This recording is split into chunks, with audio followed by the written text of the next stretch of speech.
Welcome into another episode of Locked On Phillies. In today's episode, the Phils' road winning streak is up to 10 straight games with their win over the Tampa Bay Rays yesterday.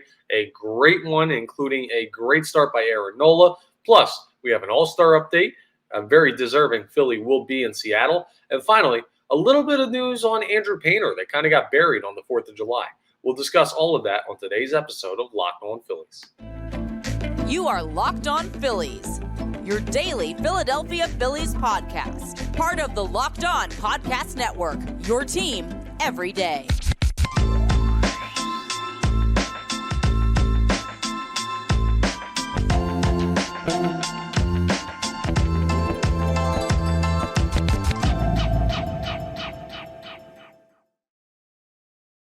Welcome into Locked On Phillies. Yes, I'm your host, Connor Thomas.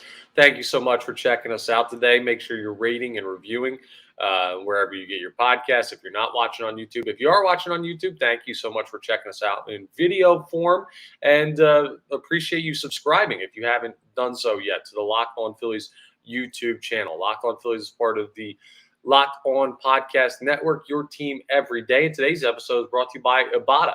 Ibotta gives you cash back on hundreds of grocery items from produce to personal care to pantry goods, so you can make sure you're beating inflation no matter what you're purchasing right now.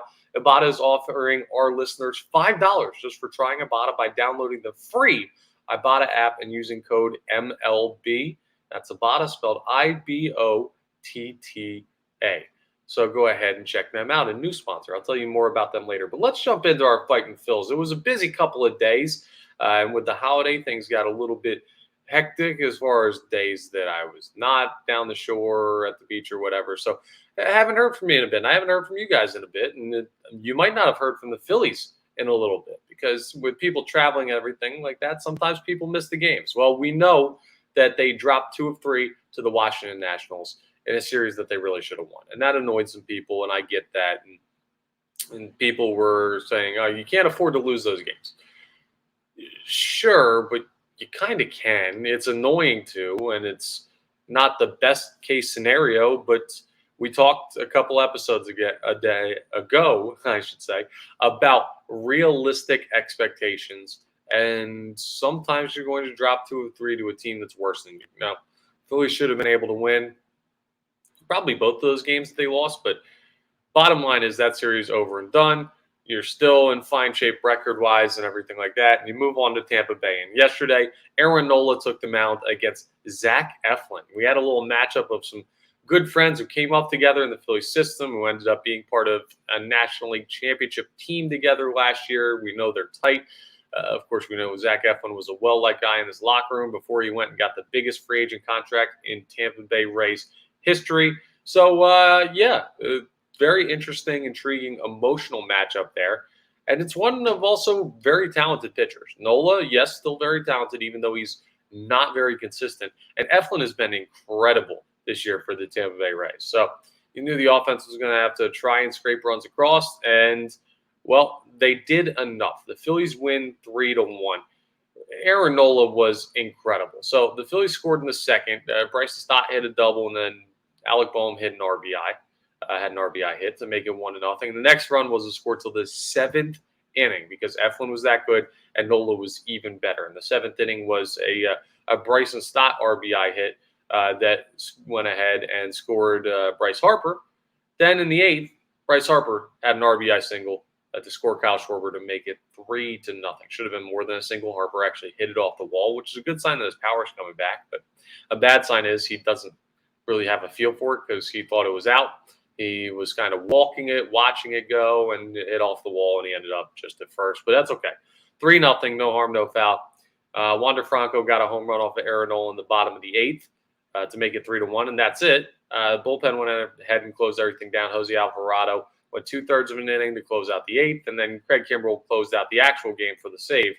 1 full inning for him with 2 strikeouts. So that was great, but listen to Aaron Nola's pitching line. This guy, 7 1/3 innings pitched, 5 hits, 1 earned, 1 walk, 12 strikeouts, ties a career high against one of the best teams in baseball. Currently, right now, by record, the best team in baseball, the Tampa Bay Rays. I mean, this team's no joke. And he went 104 pitches, That home run he gave up was to the last batter he faced. It wasn't like it was early on in the game. He just kind of wore down, and Rob Thompson wanted to let him run. But this was legitimately one of the best starts I've ever seen Aaron Nola make. This is as good as Aaron Nola gets. And you could see, I know he gave up the late home run, but the 12 strikeouts is incredible. I think back to, I don't know, the start earlier this year where he went like 8 innings of near no-hit ball. I think back to last year or 2 years ago. I think it was 2 years ago. He faced the Mets and he had like these consecutive batters struck out streak. They got to like 10 or something like that, and he tied like Tom Seaver's record. There were some good starts out there, so definitely others in contention. But this is about as good as Aaron Nola can look, and you see when he's on how good he can be. He's absolutely incredible when he's on. And yesterday he was on. Zach Eflin was on too, but scraping some runs across like that is great. I mean, Bryce Harper was 2 for 4. That's good to see. He's batting .297 now. Bryce Stott 2 for 4. He's up to .296. He's starting to pick it up again. So you had a couple guys get some work done, but Trey Turner was 0 for. Nick Castellanos was 0 for. JT Realmuto was 0 for. Derek Hall 0 for. He's been rough since he's come back from injury. Got to give him time. Brandon Marsh 0 for 3. Yes, by the way, Derek Hall back from injury playing for the team, played in the series in Washington, now playing down in Seattle. So that's good to have back. You have a little bit of the pop in theory, even though he hasn't done all of that much yet. So we'll keep an eye on that. But you knew it was going to kind of be one of those dogfight, low-scoring games from early on once you saw how well these pitchers were throwing, those pitchers being Aaron Nola and Zach Eflin. And, well, the Phillies are just better at scraping runs across. So, yeah, they take one from Tampa Bay, a team that looks like an absolute juggernaut when you look at their record. Now they started the year in the division they play in and just how good they've been. And that's a very, very good win for your Philadelphia Phillies. And the main reason they won it was because Aaron Nola was at his absolute best. That's not a reason for the Phillies to say, okay, well, now we're going to pay it. Like, the question about Aaron Nola has never been his ceiling. And it's not really about his floor either. It's if he was in an elevator, he'd just be hitting top floor, bottom floor, over and over and over again and never getting out of the elevator. I'd love for him to, if it's a 10-floor building, I don't know, I'd be fine if you take the elevator to the 8th floor, get out there and live there for a while. Instead, you never know if you're getting ground floor Aaron Nola or ceiling Aaron Nola, and it's just the variables between those that makes it so difficult to commit to him, the amount of money that he wants to earn. But I'm not taking away anything from what he did yesterday. He was incredible in a much-needed spot for the Philadelphia Phillies to win a game to start the series in Tampa Bay, and that is great work by Aaron Nola. Victory shirt is on today because of it. I have to apologize. I didn't wear the victory shirt the last time the Philadelphia Phillies won, and then they lost the series to the Nationals, so hand up, that one's on me. Won't make the same mistake this time against the Tampa Bay Rays. So a good win. Now, Game 2 of this series is coming up tonight, and you've got that game at 6:40 p.m. Eastern Standard Time. You can listen to every pitch of the Phillies' hometown radio broadcast of that game on the Sirius XM app. Just go to the SXM app and search Phillies, and you'll be able to pull everything up there. And the Phillies are not favored in this one at all. Tampa Bay is minus 130 favorites on the money line when you look at the betting odds. When you look at the ESPN analytics, ESPN's giving the Rays a 58.3% chance to win tonight, only 41.7% for the Philadelphia Phillies. Taijuan Walker on the mound, though, and Taijuan Walker's been good. He's got a 3.93 ERA, a 1.23 whip, an 89 and a third innings pitch with 77 hits and 77 strikeouts. Those numbers even. 33 walks, 11 home runs given up, which is a little bit more than you'd like to see, but most of those came early on in the year. He's 9-3. He's very, very good. And he's going to be facing Zach Littell, who's got a 5.28 ERA this year, 16 strikeouts, 1.43 whip. And that's because he really hasn't pitched all that much. He has 15 and a third innings pitched. You're getting a little bit of a bullpen game for the, I almost said Seattle Mariners. The colors look similar. Tampa Bay Rays tonight. So we'll see how that plays out. That's kind of a weird situation. He's only got 185 innings in his career thrown, so it's not like this is a very proven guy or anything like that. He's only 27, but his birthday's only a couple days after mine, a year different. But look at that. What are the chances? An October 5th guy. I'm October 3rd. Feel free to send me presents. But it's an opportunity for the Philadelphia Phillies to hit this guy. He's a righty. That means you can keep Derek Hall, Brandon Marsh, Bryson Stott, Kyle Schwarber, Bryce Harper, all those guys in the lineup without having to worry about any of it. So that's a good opportunity tonight to continue what's going on. And the key to this one is going to be the offense. I think Taijuan Walker's due for one of those games where he gives up 4 or 5 runs, which that wouldn't be awful if he did. Like, you can't implode and give up 8 or 9 or 10, but if you give up 4 runs against this Tampa Bay Rays lineup, well, the offense will just have to carry on. I think the offense will have to do more in tonight's game if the Phillies want to come out with a win. So that's what I'm looking at. I'm looking at the offense, and I'm looking at Derek Hall and Bryce Harper to each try and leave the yard. I'm not saying they will, but I'm saying that's something I'd be ecstatic about if it happened, because those guys both need to start producing power.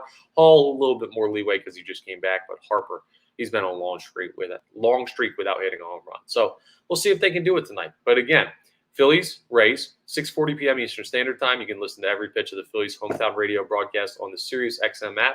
Just go to the SXM app and search Phillies, and you'll be able to pull that all up, and you can listen to tonight's game.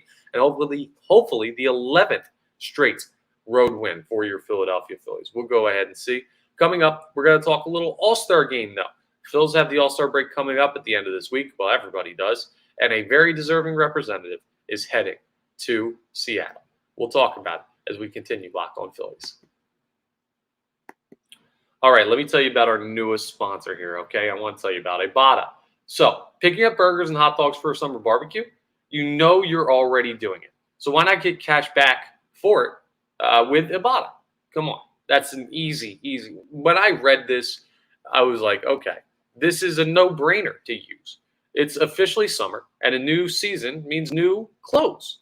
But your clothes shouldn't be the only thing growing when you make these purchases. Now, you can also watch your cash back grow with each purchase with Ibotta. Finally taking that summer vacation you've been planning, but dreading buying all of the necessities before you take off? Well, it's time to stop spending your hard-earned money without getting anything in return. Enter Ibotta. You get the idea, right? Okay? Ibotta is just the greatest option for getting you cash back when you buy your everyday groceries and products and things that you need, okay? They give you cash back on hundreds of grocery items, from produce to personal care to pantry goods, so you can make sure you're beating inflation no matter what you're purchasing. Either link your loyalty account or upload your receipt after you shop and get your cash back. It's really that easy. The average Ibotta user earns $120 per year. That could cover the cost of an entire shopping trip. Yeah, what if they just said, hey, this month, it's on us. This 2 weeks, this vacation planning, it's all on us, okay? That's perfect for Ibotta. Other apps give you points that don't amount to much. With Ibotta, you get real cash back that you can cash out to your bank account, PayPal, or gift cards. You can earn cash back on hundreds of online brands and retailers too when you start with Ibotta, including Lowe's, Macy's, Sephora, Best Buy, and more. Right now, Ibotta is offering our listeners $5 just for trying Ibotta by using the code MLB when you register. It's a free $5 to get cash back. They're paying you to take money. It's no-brainer. Just go to the App Store or Google Play Store and download the free Ibotta app. That's Ibotta, Ibotta app, and use code MLB. So go ahead and check it all out. Again, that's Ibotta in the Google Play or App Store, and use code MLB to check out our friends at Ibotta. All right, yes, All-Star reserves have been named, and there's still some alternates trickling in, right? You're still playing games. So if there's an injury or something, a guy gets a little banged up and goes on the 15-day injured list, the 10-day injured list, anything like that. And this time there's still a chance that other guys are added. But we know for a fact that Nick Castellanos will be heading to Seattle as a member of the National League All-Star team, and incredibly deserving by Castellanos. I mean, he's put together the best year of any Philadelphia Philly. He's batting .312 right now. That's unbelievable, especially considering what he did last year. He's slashing .312, .354, .509 with an .864 OPS. I mean, he's got a 2.2 WAR that leads the Philadelphia Phillies. He's just so good right now. He's hit, as far as power numbers, 12 home runs, second best on the team. It'd be first if Kyle Schwarber didn't exist, but Schwarber's already at 22. He's got 26 doubles to easily lead the team. He's got 7 more than the next highest Philly. He's got a triple. He's got 54 RBIs, which is second on the team. Him and Bohm keep going back and forth there, but he's right near the top.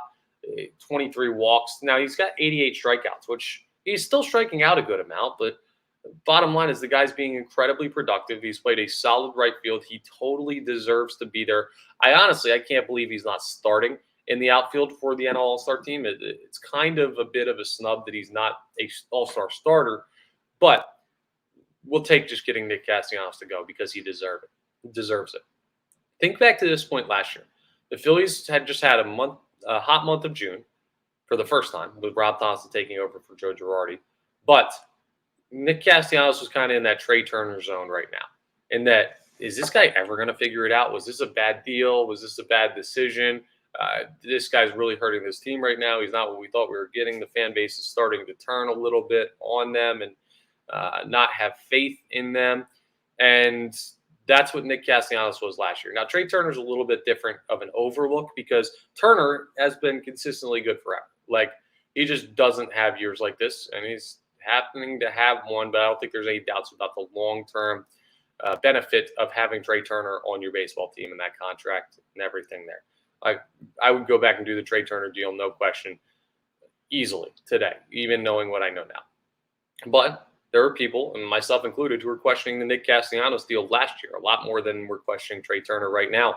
And if you had told those people, fast forward to a year from now, and Nick Castellanos is a lock all-star hitting over 300, leading the team in so many important statistical categories, and he's been the most valuable player on the 2023 Philadelphia Phillies, yeah, I would probably faint from excitement.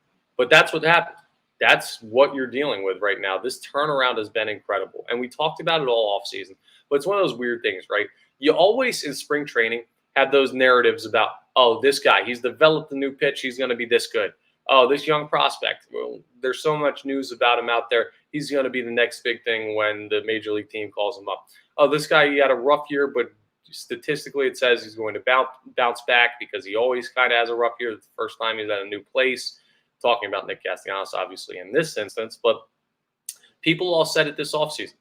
Said, okay, well, he's bad his first year historically. Then when he settles into a place, he's normally a little bit better. So maybe we can expect a bounce back year from Nick Castellanos. And a lot of people bought into that and held on to that as fact. And guess what? It turned out to be so because Nick Castellanos has made an insane turnaround as far as his ability to help this baseball team out. And I don't know where this team would be without him. So kudos to Nick Castellanos for mentally fighting through what must have been a tough year last year, coming out on the other side and being the best darn baseball player on this team this year and one of the best in all of baseball. So very happy to see Nick Castellanos go to the All-Star game. And you know what's funny? I think the announcement that he was going was actually broken by his mom on Twitter. That's the first place I saw it because they would alert Castellanos, obviously, first before the news was out there. So he got a phone call saying that he was going to be an All-Star. And then I guess he went ahead and called his mom to let her know, hey, I'm going to Seattle. Clear your plans. Let's go out there. And she immediately tweeted it out, which I guess is fine. I'm sure he doesn't mind that she told people that he was going to be an All-Star before it was like officially announced. At least that's what I think it was from trying to remember the timeline. Twitter's been a little all messed up recently. I don't know if you noticed. Thanks, Elon Musk. But bottom line is we're looking at a situation where your mom got to announce that you're an All-Star for the second time. That's great. It's a second ever All-Star selection, first since 2021 when he was All-Star starter in right field.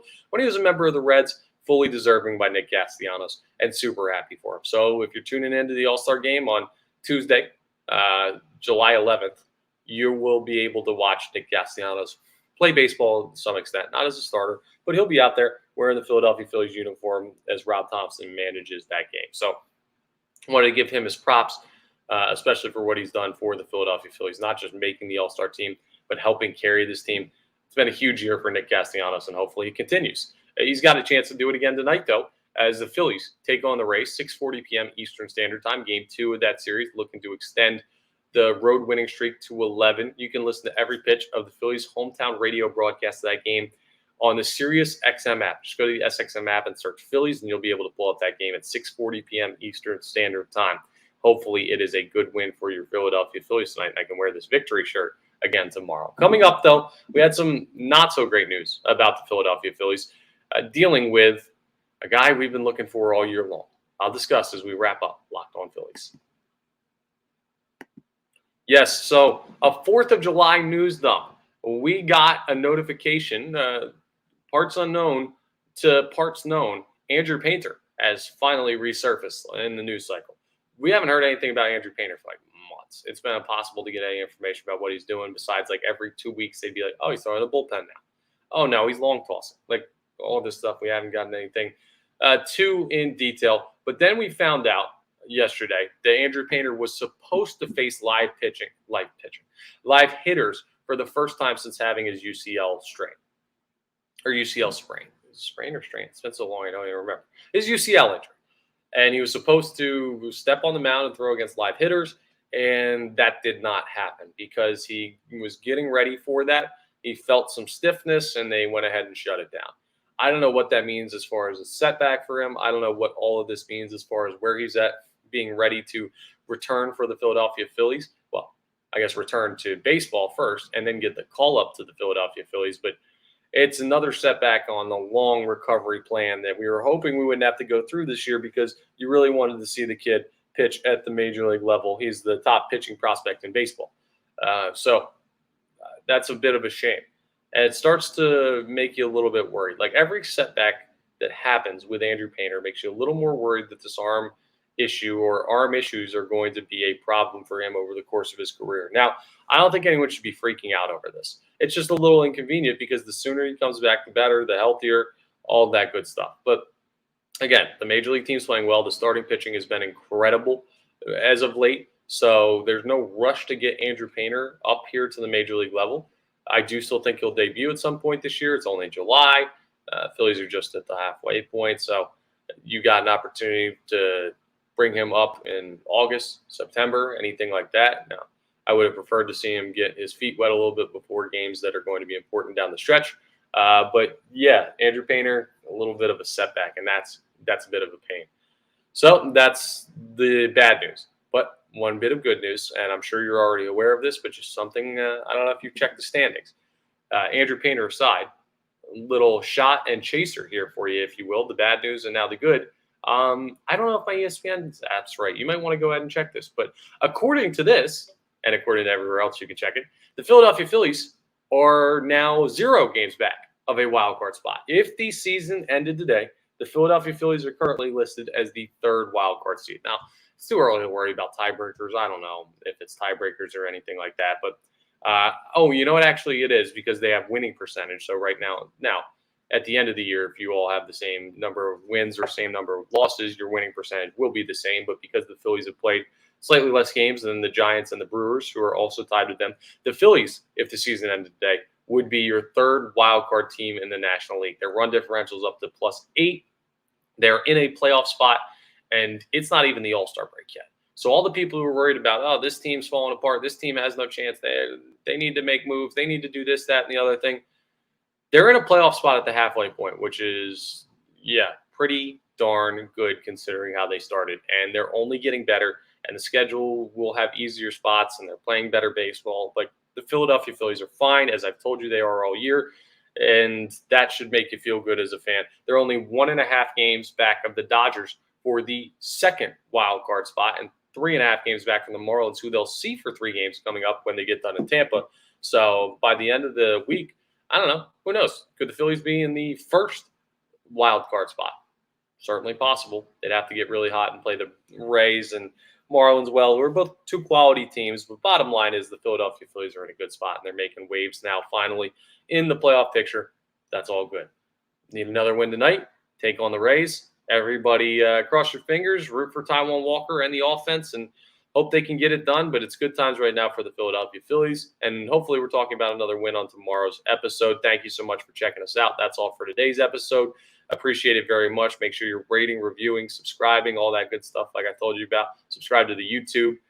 Thank you so much. And tomorrow we're going to get into, of course, tonight's game, discuss that and recap that. We're also going to talk a little bit more about the Derek Cole, Bryce Harper power struggles and what is going on there. So all of that on tomorrow's show, but that's all for today's episode. I'll talk to you next time on the next episode of Locked On Phillies.